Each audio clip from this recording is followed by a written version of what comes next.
में किसने सुन रखा जेनेटिकली मॉडिफाइड?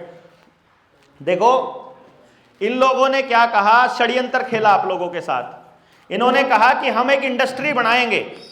यूपी में सबसे पहले एग्रीकल्चर की यूनिवर्सिटी बनी है। यूपी से चला एग्रीकल्चर का ड्रामा सारा, और उनको नौकरियां मिल रही। हमारे एनडीआरआई में भी ज्यादातर लोग यूपी से ही एग्रीकल्चर करके गए थे शुरू के अंदर। वहां हरियाणा में तो कोई एग्रीकल्चर यूनिवर्सिटी थी नहीं, हिसार में बाद में खुली। हिसार एग्रीकल्चर यूनिवर्सिटी का एक प्रोफेसर एक दिन बैठा था ऐसे ही मीटिंग के अंदर। वो मेरे को बोला, क्या बात करते हो डॉक्टर साहब? मैंने क्या कह दिया? मैंने कह दिया जितनी ये यूनिवर्सिटी है एग्रीकल्चर की, ये सारी की सारी असलियत में किसानों को बर्बाद करने के लिए उन पेस्टिसाइड कंपनियों के एजेंट बैठे हैं, दलाल बैठे हैं, ये उनके दल्ले हैं। ये असलियत में कोई साइंटिस्ट नहीं है, ये उनकी प्रचार करने के लिए बैठे हैं, और उनका पर्पस है यहाँ की जमीन खराब करना और नाश करना। वो बोला क्या बात करते हो? मैं क्या हुआ? आपको पता हमने कितने विकसित बीज दिए, उन्नत बीज दिए। मगर कौन से उन्नत बीज दिए? बोला पहले क्या पैदावार होती थी, अब क्या पैदावार, कितनी पैदावार होती थी? बोला पहले गांव भूखे मरते थे। मैं कौन सा गांव भूखा मरता देखा था? बोला अकाल पड़ा था भारत के अंदर। मैं किसने छापया? अखबार में छपया था तो आप लोगों को पता चला। अभी भी इस 2019 के अंदर अखबार में छपया था कि एक ऐसी बीमारी है जिसमें लोग मर रहे हैं, और मोदी जी ने बचाया उसको। मोती ने बचाया, इसने भोगी ने बचाया, ऐसे किसी ने नहीं बचाया। वो तो आपको पता है कौन सी सच्चाई थी। असलियत में तो उल्टे लपेटते थे लोग, लेकिन अखबार में ये छपा हुआ है। तो आपके पोता पोती जब अखबार देखेंगे 2020 का, तो ऐसा लगेगा जो तो सच्ची में बीमारी थी उन्हें। तो ऐसा ही हमको लगता है कि उस टाइम अकाल पड़ा था। भारत के अंदर कम से कम 2-2 साल का अनाज हमारे पास रहता था। द्वितीय विश्व युद्ध के बाद जब जो दूसरा विश्व युद्ध हुआ, उस वर्ल्ड वॉर का अंदर हमारे जवानों को भेजा गया था। हमारे यहां से देश से भी भेजे गए थे ना लोग बाग। और जब यहां से हमारे देश से जवान भेजे तो उनको अनाज देने के नाम पर अपने देश से अनाज खाली किया गया था। जानबूझकर लोगों के घरों से अनाज खाली करके, यानी फसल आई तो अभी है नहीं, नई फसल तो, और पुरानी फसल घरों से खाली कर दी, तो अनाज बचा ही नहीं गांवों के पास, किसी के पास। वो सारा गांव, सारा देश खाली करके इंग्लैंड समंदर में वो अनाज डंप किया गया था। कोई भूखमरी नहीं आई थी। वो ये दिखाने के लिए, जैसे आज के टाइम पे एफसीआई के पास अनाज नहीं है। कोई भाई है एफसीआई में, या कोई जानकार हो पूछना उससे। सरकार का डंडा है कि कहीं अगर थोड़ा बहुत गोदाम में बचा हो तो जल्दी से जल्दी खाली करो इसको। अब एफसीआई के पास तो अनाज है नहीं, सारा अनाज अडानी के पास है। और नई फसल आने से पहले देखा आपने बारिश का तरीका? अभी आपके गेहूं पकने को तैयार है, अभी बारिश नुकसान करेगी, लेकिन बारिश इसी टाइम क्यों आएगी? और जब आपके गेहूं कट जाएंगे और वो धूल नुकसान पहुंचाएगी, उस 4 महीने तक बारिश का नामो निशान नहीं आएगा। ऐसा कैसे हो सकता है? ये हार्प टेक्नोलॉजी से है।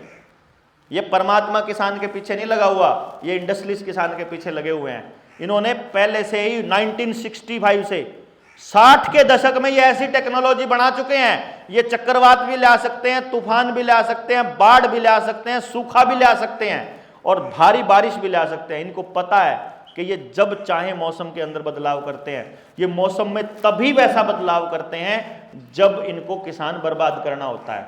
बिल्कुल किसान के बर्बाद होने के टाइम पे ही होगा। वो तो किसान इतना पागल है, इतना मेहनती है कि फिर भी पैदा कर ही ले हुआ है, और जरूरत है 5 गुना फालतू पैदा कर ले, इतना जिद्दी है।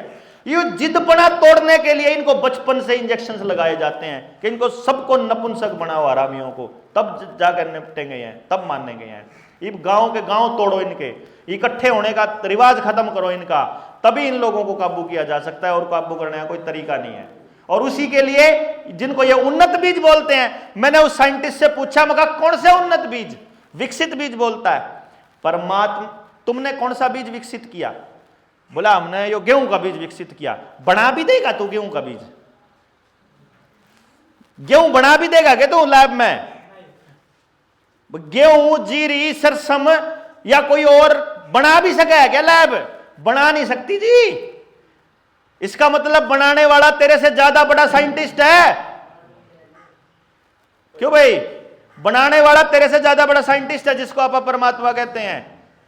अपन उसको, उस ताकत को कुदरत ने जो बीज बनाया है ना, वो इस तरीके से बनाया है कि इस बीज के साथ और सारे बीज भी रह सकें। कुदरत ने इस तरीके से परफेक्शन के साथ बनाया है। तुम उसमें बदलाव तो कर सकते हो, तुम उसको छेड़ तो सकते हो, उन्नत नहीं कर सकते। वो परफेक्ट है, परफेक्ट। परमात्मा ने जो बीज बनाया हुआ है वो परफेक्शन के लेवल पर है। तुम तो नाश कर सकते हो सिर्फ। तुम्हारे बीज ऐसे हैं, तुम्हारे बीज आने के बाद ही जमीन बांझ हुई है हमारी, तुम्हारे बीज आने के बाद ही जमीन का नाश होया है। जब तक हमारी जमीन थी ना, वो जो बीज थे, वो जब तक हम खेती करते थे अपनी गाय से, तब तक हमारे बैल से जो खेती करते थे, अपने खेत की माटी देखी जी, हाथ गेल खोद लिया करते आप, 3-3 फुट तो इतनी नरम होया करती। कितना ही पानी आ जाओ 3 दिन से फालतू नहीं ठहरता था जी, सारा नीचे चला जाया करता। इन्होंने हमारे को केमिकल दे दे के प्लास्टिक की जमीन बना दी, लेमिनेशन जैसे होती है, पानी नीचे जाता ही नहीं। पानी नीचे नहीं जाएगा, समर्सिबल से निकालना पड़ेगा, समर्सिबल बिजली से चलेगा, और बिजली प्राइवेट कंपनी के हाथ में होगी। यानी खेती बिजली कंपनी के बिना नहीं कर पाओगे, बीज की कंपनी के बिना नहीं कर पाओगे।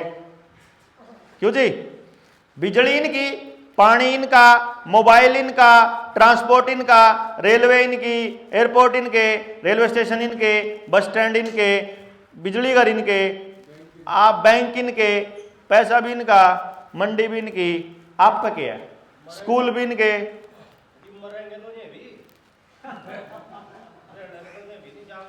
औलाद तो पैदा होएगी इनकी। फिर अगर हम ये मान लें कि ये मरेंगे, वो तो हम भी मरेंगे। मरना इस समस्या, मतलब मरने का पॉइंट अपन इस समस्या से आंख बंद करने जैसा है। हम जो कर रहे हैं वो अगली पीढ़ी के लिए कर रहे हैं, वो जो कर रहे हैं अगली पीढ़ी के लिए कर रहे हैं। हर कोई अगली पीढ़ी के लिए कर रहा है, अपने लिए कोई नहीं कर रहा। हर एक बीज, ये देखो ये पेड़ है ना, ये भी बीज पैदा करता है। वो बीज से वो जिंदगी, वो अमर होना चाहता है। बीज एकमात्र रास्ता है अमर होने का, इसीलिए उसके सारी जिंदगी की कमाई बीज में आ जाती है। जितना उसने आज तक कमाया है वो बीज के थ्रू। इसलिए कहते हैं ना, दादा के क्या आग्रह, भाई मूलतः ब्याज प्यारा, उसने अपना वो पोता ज्यादा प्यारा है, क्योंकि वो ज्यादा दिन तक जिंदा रहेगा। वो बीज उसको जिंदा करके रखता है, इसीलिए वो पोता, अगली संतान इसलिए ज्यादा प्यारी होती है। तो देखो, हम लोग अगली पीढ़ी के लिए कर रहे हैं, अपने लिए हमारा गुजारा आराम से हो जाएगा जितना का अपने पास है। अगली पीढ़ी कैसे जाएगी उसको तरफ सोचो आप। जो कानून इन्होंने बना दिए, जो नियम इन्होंने बना दिए, जिस तरह का माहौल इन्होंने बना दिया, आगे आपके सामने रास्ते बंद होते जा रहे हैं धीरे धीरे। वो रास्ते खोलना इस पीढ़ी का काम है, नए बच्चों का काम नहीं है जी, वो हमारा काम है। यो अगर हम अपना काम नहीं कर पाए तो अगली पीढ़ी, मतलब हमारे जाए पीछे हम ना कोशिश करेगी। अगर इन नाश करके गए हैं, जिस टाइम पर नाश होने लग रहा था इनका कुछ समझ में नहीं आया, इनके हाथ हो गया। तो ये जो हार्प टेक्नोलॉजी है, रही बात खेतों के अंदर जो बीज हैं, जो मैं बता रहा था बीजों को छेड़ने वाला, ये जेनेटिकली मॉडिफाई कर रहे हैं। शुरू में आपको बताया भाई घोड़ा तेज दौड़ता है लेकिन वजन नहीं खींच सकता, गधा वजन खींच सकता है लेकिन तेज नहीं दौड़ सकता। तो दोनों की क्रॉस ब्रीडिंग करा के खच्चर बना दिया। वो थोड़ा बाज भी लेवे है और खट्टर नहीं, खच्चर। आप हमारे हरियाणा में गड़बड़ हो जाए कई बार ना, वो कमार कई बार कहता आए खट्टर ना बुला के, खट्टर नहीं खच्चर नहीं बुला, उन्हें कई बार खट्टर ना कहता, कई बार खच्चर ना कहता, वो नहीं खिला। फिर उन्हें पूछा तो क्यों करा, बोला यार चमड़े की जबान थी फिसल गई है। तो इसी तरीके से उन्होंने गाय और भैंस की ब्रीडिंग करके, क्रॉस ब्रीडिंग करके वो HF बनाई थी। इसी तरीके से उन्होंने फिर बाद में आने वाले टाइम में क्लोन टेक्नोलॉजी से भेड़ भी बनाई इन्होंने, NDRI वालों ने तो क्लोनिंग टेक्नोलॉजी पढ़े, और सब पहले 90 के दशक की बात बता रहा हूं। और आज के टाइम पे जितना वो गोल खीरा है, टमाटर है, शलगम यह है, शिमला मिर्च है, ये सब GMO आने लग रहा, जेनेटिकली मॉडिफाइड। जेनेटिकली मॉडिफाइड का मतलब है जिसमें बीज धीरे धीरे खत्म किया जा रहा है। बिना बीज का पपीता भी आने लग गया, बिना बीज के संतरे और नींबू भी आने लग गए। जो बिना बीज का सामान खाएगा उसके लिए बस एक ही लाइन है, जैसा खाए अन्न वैसा होए तन और मन। अगर बिना बीज का खाओगे तो बिना बीज के हो जाओगे। कहाँ था होगा, अभी हैं हमारे देश में बचे हुए, तुमने चाहिए तो मिल जाएंगे। देखो देसी बीज पे काम करने वाले योद्धे अभी अपने इस देश में बचे हुए हैं, लेकिन सरकार कानून बनाकर उनका धंधा भी चौपट करने पे लगी हुई है। अभी हमारे पास आखिरी मौका है इस गांव को समझा करके अपने बीजों को बचाने का।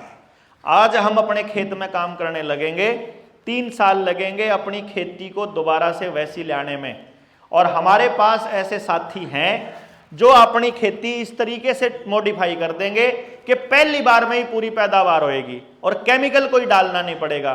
तो गांव को बुला लेते हैं, अपनी खेती वैसी कर लेते हैं कि भाई जिसमें केमिकल भी नहीं डालने पड़ेंगे, और धीरे धीरे हम तीसरे साल जो है अपने असली बीज पे आ जाएंगे। तो बीज भी बच जाएगा, जमीन बच गई तो पानी नीचे जाने लग जाएगा, तो पानी भी ऊपर आ जाएगा, फिर नलके से भी पानी काट लिया करेंगे। गांव के पास अपना पानी होना बहुत जरूरी है। अपने जनता सरकार मोर्चा, हाँ, जो जेनेटिकली मॉडिफाइड पे बोल के फिर मैं अपना विजन क्लियर कर देता हूं। जो जेनेटिकली मॉडिफाइड आइटम खा रहा है, जैसे कि तेल है, सबसे बड़ी समस्या आज के टाइम पे तेल की है। तेल की क्यों है? क्योंकि जितना भी शहरों के अंदर खाने का सामान है, चाहे वो ढाबे पे है, चाहे वो होटल पे है, चाहे पैकिंग वाला खाना है, चाहे समोसे हैं, ब्रेड पकोड़े हैं, चाउमीन है, वो सब कौन से तेल में चलते हैं? वो 3 ही तेल इस्तेमाल होते हैं। अगर सरसों का हो रहा है तो वो जीएमओ सरसों आ गई है इस टाइम पे। ये अगर कॉटन सीड ऑयल है यानी बिनोड़े का तेल है तो कॉटन भी आज के टाइम पे बीटी कॉटन है, वो भी जीएम है। राइस ब्रैन हो चाहे पाम ऑयल हो, सिर्फ इन्हीं के अंदर वो इन्हीं तेलों में वो तले जाते हैं, और ये सारे के सारे जीएम है, जेनेटिकली मॉडिफाइड आइटम है। और जेनेटिकली मॉडिफाइड आइटम के बारे में ऑलरेडी ये ब्राजील की सरकार ने 2020 में एक रिपोर्ट जारी करी थी, जिसमें उन्होंने ये कहा था कि जो भी इंसान या जो भी जानवर जेनेटिकली मॉडिफाइड आइटम खा रहा है, या तो वो या उससे अगली संतान नपुंसक या बांझ हो जाएगी परमानेंट। और इसीलिए अपने गांव में भी, शहरों में तो बहुत ज्यादा, करनाल जिले में पिछले साल 2023 में 1,38,000 बच्चे आईवीएफ से पैदा हुए। 1 लाख, करनाल की बात बता रहा हूं मैं। यानी कि हमारा बीज धीरे धीरे खत्म हो रहा है। डंगरों का भी, अपने डंगरों में खागड़ नहीं बच रहे, जोटा नहीं बच रहा, तो डंगरा में भी बीज नहीं बचा, खेत का भी बीज नहीं बचा और अपना भी बीज नहीं बचा। तो यानी कि ये नस्ल बचाने की लड़ाई है, बीज बचाने की लड़ाई। हाँ, यही केस आ रहे ना। बस स्पर्म काउंट चेक करो, स्पर्म काउंट और 0 पाव है। हाँ, 50 साल से कम उम्र के, स्पर्म काउंट 50 मिलियन से कम है। हाँ जी, हाँ, हरिजनों में, हाँ मैं बताता हूं। जो, हाँ ना, नहीं खा रहे जी, यही नहीं समझ पा रहे आप देखो कमाल की बात, ये स्पर्म काउंट कम किसका होता है? जो आदमी टेंशन में रहता है। मुसलमानों के लगभग जो काम है ना, वो ऐसे हैं जो हाथों से करने वाले काम है। जो हाथ से काम करने वाला आदमी है वो टेंशन में सबसे कम रहता है। जो टेंशन में कम रहेगा उसका स्पर्म काउंट कम नहीं होएगा, पहले नंबर पे। दूसरा, मुसलमानों ने कुरान के अंदर ही शराब को हराम बोला हुआ है। शराब नहीं पीते वो लोग, नशा करने से स्पर्म काउंट कम होता है, वहां पे भी उन लोगों ने बचा हुआ है। तीसरा, स्पर्म काउंट मोबाइल के ज्यादा इस्तेमाल और स्क्रीन और सिनेमा से होता है। वो मुसलमानों का, इनसे पहले वाली पीढ़ी ने तो सिनेमा को भी हराम डिक्लेयर किया हुआ था। ये तो मुसलमानों का काम है।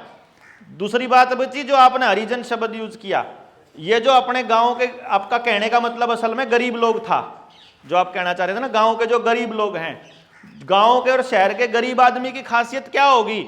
गरीब आदमी खाएगा वो जो उस टाइम पे मौसम में अवेलेबल होगा और जो उसके आसपास मौजूद होगा।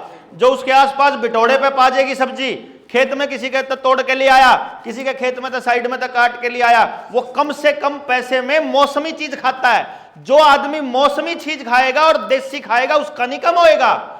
जो कबाड़ खाएगा ना, अपने बच्चों ने खुआने के चक्कर में बाजार में तले आवेगा पैकेट आड़ा, वो होएगा। आप ही हैं जो सा दादा पट देसी 10 रुपए दे दे, छोरा जाके वहां तक जाके वो कुरकुरे चिप्स नमकीन खा ले, वो करे असली नाश। जो अपन लाड लडा के रखा है। इन्होंने भी लाड लडाने, जिन जहां जहां लाड लडाने कम कर रखे हैं वो बचे हुए हैं।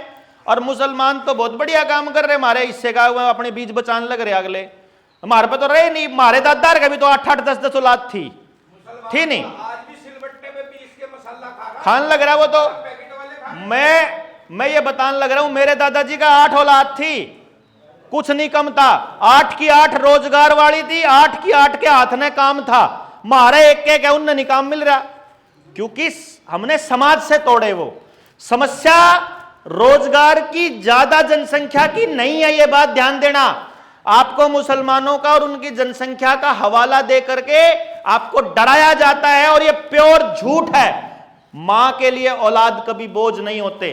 धरती मां है, इसके ऊपर इस टाइम 800 करोड़ लोग रहते हैं। अगर 2400 करोड़ भी लोग हो जाएंगे तो भी बोझ नहीं है, तो भी खिला देगी धरती, कोई दिक्कत नहीं है। बात है अनइवन डिस्ट्रीब्यूशन ऑफ रिसोर्सेज, यानी संसाधनों का गलत बंटवारा। 90% अगर प्रॉपर्टी पूरी दुनिया की और खाद्यान्न और जमीन प्रॉपर्टियां और पैसा अगर मात्र 10% लोगों के पास होगा तो बाकी लोगों को गरीबी आ जाएगी 90% पे। तो वो 90% लोगों की गरीबी का कारण है कि हम, आप देखो ना, पूरा गांव हिसाब लगाओ, कोई भी आदमी सुबह से लेकर रात तक जो भी काम करता है, आप चेक करके बताओ वो पैसा है वो गांव के ही आदमी के पास जा रहा है कि कंपनी के पास जा रहा है? बताओ। कंपनी के पास जा रहा है, गांव के पास नहीं जा रहा है। और जो मुसलमान काम करता है वो अपने ही वहां कम्युनिटी के अंदर जाता है, उसका पैसा। तू लकड़ी का कर दे, मैं एल्यूमिनियम का कर दूंगा, तू इसका कर दे, तू इसका कर दे, वहां आपस में यूं ही करते रहे, वो वहीं घूमता रहे। और हम लोग सारे कंपनियों के पास लगे रहा, ऑनलाइन के चक्कर में पड़े रहा। इसीलिए ना, आप देखो, आप बच्चे को पढ़ाने के लिए कि क्या सवेरे मोटरसाइकिल की किक मारोगे, प्राइवेट का स्कूल में फीस देगा हो, प्राइवेट स्कूल की वर्दी, प्राइवेट स्कूल के जूते, प्राइवेट स्कूल की पब्लिकेशन की किताबें, प्राइवेट स्कूलों के मालिकों के पास जाएगा। गाड़ी की किक मारो, मोटरसाइकिल की मारो, कपड़े खरीदो, जूते खरीदो, मोबाइल पे काम करो, मशीन चलाओ, बिजली चलाओ, जो मर्जी करो, सारा पैसा बाहर जाता है। जब सारा गांव अपना पैसा नवों का खोद खोद कर कंपनियों का भरता रहेगा, गांव तो खोखला हो ही जाएगा। ये असल में स्पर्म काउंट का तो बड़ा साइंस है, इसके ऊपर तो आप काम करोगे तो आपको पता चल जाएगा। हमारा जो पर्पस है जनता सरकार मोर्चा का, जिसके लिए हम लोग निकले हुए हैं, वो ये है कि जल, जंगल, जमीन और जानवर, इन 4 चीजों का फैसला गांव करेगा अपना। हमारे जंगल पे, हमारी जमीन पे कोई सरकार का कोई नियम लागू नहीं होगा। दूसरा, शिक्षा, स्वास्थ्य, न्याय, राजनीति और खेती, इन 5 चीजों में से पूंजीवाद को निकाल दो आप। शिक्षा अगर सिर्फ महंगे वाली मिलेगी, अगर पैसे से शिक्षा मिलेगी तो हमारे बच्चे को कभी नहीं मिलेगी, क्योंकि हम तो गरीब होते चले जाएंगे। इसी तरीके से इलाज अगर पैसे से मिलना शुरू हो गया तो सिर्फ अमीर ही स्वस्थ रहेंगे, हम लोग नहीं रह पाएंगे। न्याय अगर पैसे से मिलेगी तो पुलिस वालों को और जजों को पैसा खिलाने का पैसा नहीं है गरीब आदमी के पास। ये खेती के 3 कानूनों का विरोध इसलिए तो था कि एसडीएम को रिश्वत खिलाने के लिए कंपनी के पास तो पैसा हो जाएगा, किसान कहां से खिलाएगा उसको? तो निपटारा एसडीएम कैसे करेगा? हम तो न्याय चाहते हैं। इसी तरीके से राजनीति में भी अगर पैसे का बोलबाला रहा तो कंपनियां इन एमएलए एमपी खरीदती रहेगी और अपने हिसाब से काम करवाती रहेगी। खेती में भी अगर पूंजीवाद हावी रहा तो जिसके पास बड़ी मशीनें होंगी वही खेती कर पाएगा, जिसके पास मशीन नहीं होंगी वो नहीं कर पाएगा। हम लोगों को बीमार रखना, हम लोगों को अपने ऊपर निर्भर रखना, हम लोगों को कमजोर बना के रखना, हम लोगों को तोड़ के रखना, हम लोगों को कमजोर महसूस कराना, ये कंपनियों का काम है। और कंपनियां ये काम करती है अपने पालतू कुत्तों के जरिए। उन पालतू कुत्तों को हम नेता बोलते हैं, वो नेता नहीं है, वो उनके पालतू कुत्ते हैं। और वो किसी भी पार्टी के हैं, आप जिस मर्जी पार्टी का समर्थन करते हो, आपकी पार्टी का नेता भी उनका पालतू कुत्ता बन के घूमता है। उद्योगपति जो होते हैं ना, नेता को मैंने देखा है ऐसे, मतलब क्या ये कितनी बार कह लिया तेरे को हरामखोर, इतना पैसा दिया था तो चुनाव के वक्त एक काम कराया वो नहीं होता तेरे से। अरे वो एमएलए भाई साहब करते हैं ना, आज शाम को करते हैं, आज करता हूं ना, ऐसे बोलते हैं वो। हम हैं, आज जुड़ के रहते हैं। उनकी ताकत, अपने को अपनी ताकत का नहीं पता कि असली मालिक हम हैं। हम इसलिए तो बोलते हैं कि भारत की हुंकार है, जनता ही सरकार है। हम मालिक हैं इस देश के, इस धरती के, और मालिक जो कहेगा वो उनको करना पड़ेगा। ये सिर्फ तब होगा जब हम लोग एक साथ आकर के अपनी व्यवस्था अपने हाथ में लेंगे। इसी का नाम व्यवस्था परिवर्तन है और यही जनता सरकार मोर्चा का ध्येय है। जय हिंद।